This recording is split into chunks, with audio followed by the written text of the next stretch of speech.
IELTS Speaking Part 2 and Part 3. Part 2. Describe a time when you organized a happy event successfully. You should say what the event was, how you prepared for it, who helped you to organize it, and explain why you think it was a successful event. I love to organize events.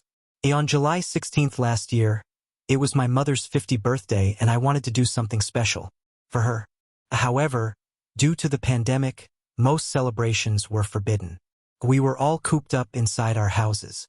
I decided to give her a surprise online party. I asked my sister for advice on how we can make it special.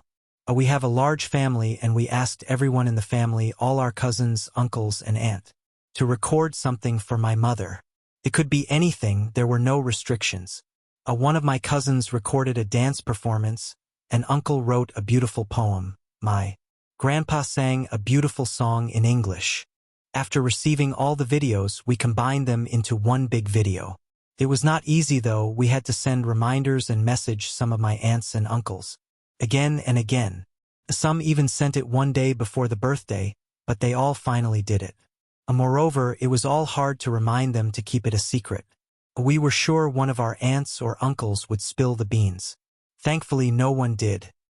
Then, we organized a special get-together on Zoom for the family.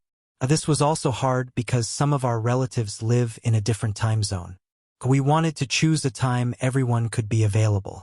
Here we failed to some extent, but some of our relatives couldn't be online at that time. The birthday fell on a weekday, so it was just not possible. On her birthday, I ordered her favorite truffle cake. And then when everyone joined the Zoom meeting, I handed my mom the phone and told her, someone wants to wish her a happy birthday. She was shocked to see all the family on the meeting. Then, she cut the cake, while I held the phone and everyone wished her happy birthday. Finally, for the big reveal, we played the video on the TV and recorded her reactions while watching the video, and we telecast it on the meeting on a split screen. One screen showing her reactions and the other showing the video. My mother had happy tears in her eyes by the end of it all, and I think that alone made it a successful event. However, others told me it was such wonderfully organized and it was so nice meeting everyone online. Even after the video was over, everyone stayed on the meeting and we kept on talking and discussing everyday life.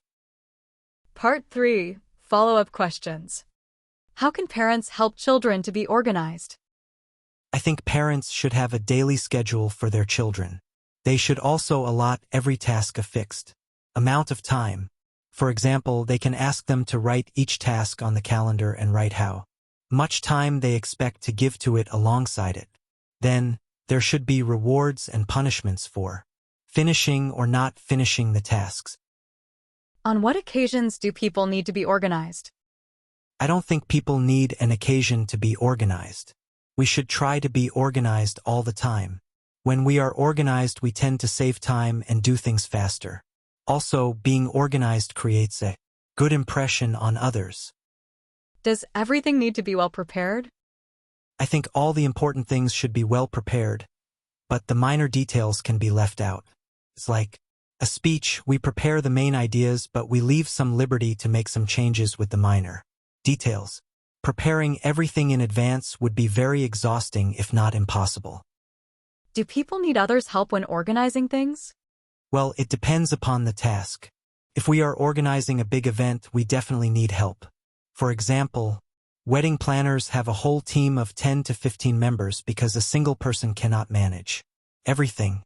But if there are small things like a small family get-together, I think a person can organize it on their own.